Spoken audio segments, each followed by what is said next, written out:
الحمد لله القادر الحليم السائر الذي ليس لابتدائه ولا لانتهائه أحد. أحمده سبحانه وتعالى وأشكره على جميع نعمه ما دام الليل والنهار. أشهد أن لا إله إلا الله وحده لا شريك له وأشهد أن محمدا عبده ورسوله. اللهم صل على سيدنا محمد وعلى آله وصحبه أجمعين. ولا تجدنهم أحرص الناس على حياة ومن الذين أشركوا يود أحدهم لو يؤمر ألف سنة. قال الله تعالى في كتابه الكريم وهو أصدق القائلين: يا أيها الذين آمنوا اتقوا الله حق تقاته ولا تموتن إلا وأنتم مسلمون. Hadirin sidang jamaah Jumat yang insyaallah Allah Subhanahu wa taala melimpahkan rahmat dan karunia kepada kita semuanya. Segala puji hanya milik Allah.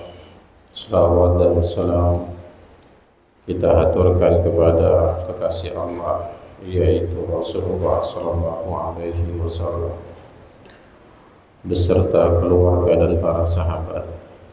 Izinkan khatib menyampaikan pesan yang sangat mahal, pesan yang sangat agung, pesan yang menjadi penentu apakah kita akan menjadi penghuni surga ataupun sebaliknya, yang dimana pesan ini adalah bertakwalah dimanapun kita berada, tingkatkan ketakwaan, perbaiki ketakwaan kita. Kalaulah Jumat ini menunjukkan tentang volume keimanan kita dengan jumlah yang begitu besar sampai di belakang masjid, seharusnya gambaran subuh seperti itu, karena orang-orang yang merindukan surga itu tidak hanya terlihat ketika jumlah rakaatnya, jumlah makmumnya yang tidak terbilang. Seharusnya orang-orang yang merindukan surga itu yang menunjukkan waktu subuh itu adalah waktu yang sama layaknya seperti hari Jumat. Akan tetapi nampak terlihat ketika memasuki waktu subuh sudah mulai menghilang wajah-wajah kita yang padahal setiap pekan di hari Jumat kita hadir menampakkan wajah kita di masjid. Seharusnya subuh itulah wajah kita harus menampak, karena Rasulullah SAW menyebutkan tentang keutamaan salat subuh lebih baik daripada dunia dan seisinya. Maka tanda-tanda orang-orang yang akan menjadi penghuni surga itu terlihat pada waktu subuhnya dan bukan terlihat pada Jumatnya. Oleh karena itu, buktikanlah kalau kita adalah para penduduk surga. Jemaah yang senantiasa dirahmati oleh Allah Subhanahu wa taala. Ali bin Abi Thalib radhiyallahu anhu mengatakan, dan ini begitu masyhur di kitab para ulama. Beliau menyebutkan bahwa semua manusia itu tertidur. Jadi kata Sayyidina Ali, semua manusia itu tertidur. Kapan mereka terbangun? Ketika mereka terbangun, mereka sadar. Dan kapan waktu itu? Kata Sayyidina Ali, ketika kematian menghampirinya. Jadi kita yang hari ini beraktivitas secara langsung 24 jam, itu telah disebutkan oleh Sayyidina Ali bahwa semua manusia itu tertidur. Kapan sadar? Kapan baru kita mengerti? Kapan kita terbangun dari tidur kita? Nanti ketika kematian itu menghampiri kita.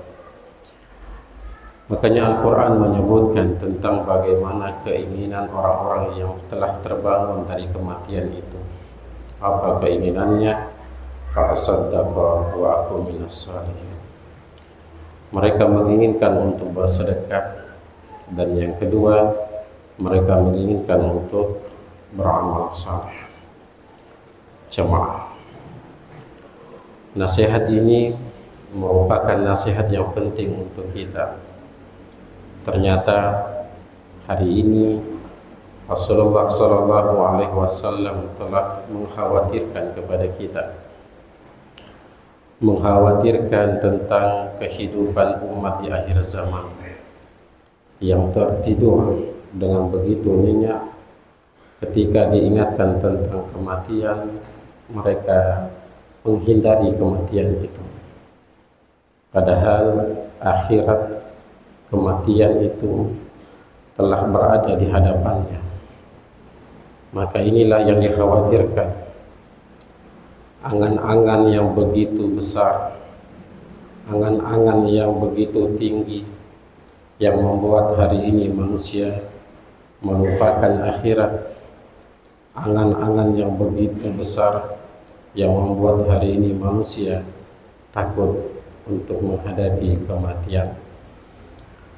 Makanya Allah Subhanahu wa taala menyebutkan ya'iduhum wa yumannihim wa ma ya'iduhum asy-syaitanu illa ghurura. Kata Allah, syaitan itu akan memperindah setiap apa yang dilihat oleh manusia. Setelah dia melihat indah, maka syaitan membidik ke mata manusia, ke hati manusia. Yang ia bidik adalah angan-angan kosong, sehingga ia akan berpikir, ia akan menjaga hartanya. Ia berpikir ketika dia hendak mau tidur, apalagi dikerjakan besok. Ketika hendak mau tidur, dipikir lagi persiapan-persiapan dunia, persiapan-persiapan pekerjaannya, yang dimana persiapan itu sungguh belum diketahui apakah dia dapat memenuhi atau tidak. Persiapan-persiapan untuk dunia begitu rapi tercatat, akan tetapi persiapan untuk akhirat sampai hari ini nampak terlihat. Tidak usah jauh-jauh, lihatlah ketika khatib naik di atas mimbar. Begitu banyak orang hari ini berbicara, begitu banyak orang hari ini ikut bernostalgia atau mengeluarkan kata-kata yang dimana kata-kata itu sebenarnya tidak pantas untuk dirinya. Dia berangan-angan Jumat ini, mungkin Jumat depan dia akan bertemu. Inilah angan-angan yang dikhawatirkan oleh Rasulullah SAW. Sementara kalau kita melihat bagaimana Rasulullah SAW dengan para sahabat ketika beliau mendakwahi tentang akhirat, tidak pernah sejam pun ke depan yang Rasulullah pikirkan tentang dunia, tidak pernah. Justru di mana-mana Rasulullah SAW mengingatkan akhirat. Khatib pun mengingatkan tentang ketaatan, khatib pun mengingatkan tentang ketakwaan. Seluruh sahabat sampai hari ini mengingatkan tentang akhirat. Bahkan Rasulullah SAW menganggap akhirat itu sesuatu yang penting untuk dirinya. Maka lihatlah bagaimana cara Nabi memperlakukan setiap waktu.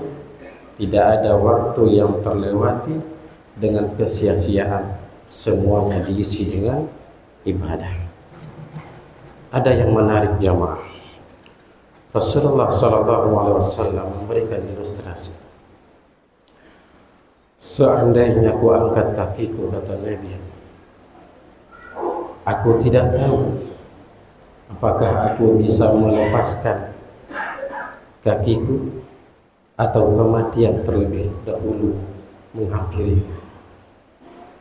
Begitu lembutnya dan seriusnya Rasulullah SAW ketika beliau mempersiapkan diri tentang akhirat, karena beliau tahu akhirat itu membutuhkan sebuah bekal yang begitu panjang, dan bekal itu Allah berikan kepada umur yang manfaat. Itu adalah bekal ketika dia habiskan untuk amal saleh. Tapi lihatlah hari ini orang-orang ketika memposting di Facebook, semoga jadi haji mabrur, keinginan untuk umrah, dia update status. Tetapi ketika pulang haji, pulang umrah, mana haji yang mereka katakan mabrur itu? Tak nampak di masjid-masjid wajah-wajah mereka. Inilah salah satu gambaran potret umat Rasulullah SAW dikelilingi dengan angan-angan kosong. Dan Allah Subhanahu wa taala mengingatkan angan-angan kosong itu adalah tipu daya syaitan. Jemaah yang dirahmati oleh Allah. Kenapa Allah Subhanahu wa taala mengangkat kisah tentang Yahudi? Bahkan begitu banyak ayat tentang Yahudi Allah ceritakan. Dahulunya Yahudi adalah agama yang Allah akui. Akan tetapi ketika Rasulullah SAW diutus, disinilah kesombongan Yahudi enggan untuk mau mengimani Rasulullah, enggan untuk mau mengimani Islam sebagai agama yang diturunkan oleh Allah Subhanahu wa taala. Allah Subhanahu wa taala mengingatkan, "Qul in kanat lakum ad-darul akhirah indallahi khalisatan min dunin nas." Allah ingatkan kepada Muhammad bahwa Yahudi itu dengan begitu pedenya dia mengklaim, bahkan dia memberikan klaim ini kepada semua orang, bahwa Yahudi adalah salah satu kaum yang pasti akan dimasukkan oleh Allah ke dalam surga. Ketika hal itu terjadi dan ketika hal itu diklaim oleh Yahudi, Allah menginstruksikan kepada Rasulullah, "Fatamannawul mauta in kuntum sadiqin." Muhammad, sampaikanlah kepada Yahudi, kalaulah mereka yakin bahwa mereka lah yang akan menjadi penghuni surga, coba sampaikan kepada mereka, mintalah mati, maka pasti aku akan matikan mereka. Akan tapi apa yang terjadi hadirin? Ketika Yahudi memproklamirkan bahwa mereka lah yang layak menjadi kaum yang terbaik, kaum yang akan tinggal di dalam surga, lalu Allah menawarkan untuk coba mintalah mati. Ternyata kalimat yang disampaikan oleh Nabi kepada Yahudi, tidak ada satupun dari kalangan Yahudi untuk berani meminta mati. Tidak ada. Bukan Allah menyebutkan, "Wala tajidannahum ahrasan nasi ala hayawan wa minal ladzi asyraku yawaddu ahaduhum la yu'ammaru alf sanah." Ketakutan Yahudi hari ini sampai hari kiamat satu, mereka takut dengan kematian. Akan tetapi keinginannya yang begitu tinggi untuk hidup selama-lamanya itu terngiang-ngiang bagi mereka. Maksud saya adalah keinginan Yahudi untuk hidup selama-lamanya, untuk tinggal selama-lamanya, untuk mencintai dunia selama-lama, itu keinginan Yahudi yang mereka takut sekali dengan kematian. Dan penyakit Yahudi hari ini sedikit demi sedikit dia memasuki pembuluh darah kaum muslimin. Bukan cuma Yahudi yang menginginkan hidup selama-lamanya, Wa ma huwa bimuzahzihi minal azab ya ayu Ammar. Seandainya mereka diberikan umur 1000 tahun, maka sungguh umur 1000 tahun itu tidak akan membuat mereka luput dari dosa, dari siksa. Jemaah, penyakit Yahudi ini pertama adalah mereka menginginkan hidup selama-lamanya. Kalau kita mendengarkan, memahaminya, ufudunya wa qara indal maut, mencintai apa yang kita miliki, itu adalah bagian dari penyakit-penyakit Yahudi. Hari ini nampak terlihat, walaupun kita tidak pernah mengatakan saya bukan Yahudi, memang bukan, tetapi dari gaya hidup kita, gaya perilaku kita, gaya kehidupan kita, gaya cara kita bekerja mencerminkan bahwa kita tidak siap menghadapi kematian. Kenapa? Terlalu mencintai harta, terlalu mencintai dunia ini. Ketika didengarkan tentang kematian tidak siap.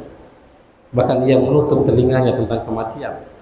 Bahkan yang dia pikirkan adalah esoknya, lusanya, pekannya, bulannya. Itu yang dipikirkan ke depan. Padahal belum tentu yang mendapatkan kesempatan untuk bisa bertemu dengan keinginannya.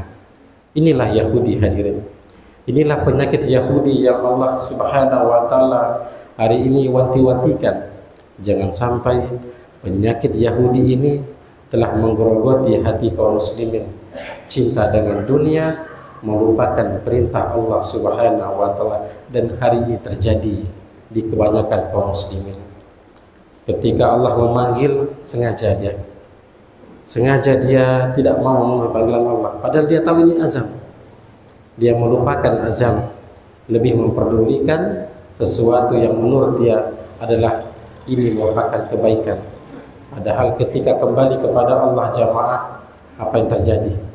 Semua yang dia inginkan ternyata tidak bermanfaat. Dan semua yang dia tinggalkan, Al-Quran yang dia tinggalkan, duha yang dia tinggalkan, sedekah yang dia tinggalkan, ternyata yang dia tinggalkan itu jauh bermanfaat untuk dirinya.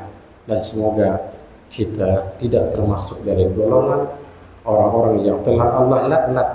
Jangan sampai kaum yang telah Allah laknat itu kembali mengakar pada sifat-sifat di hati umat Nabi Muhammad sallallahu alaihi wasallam.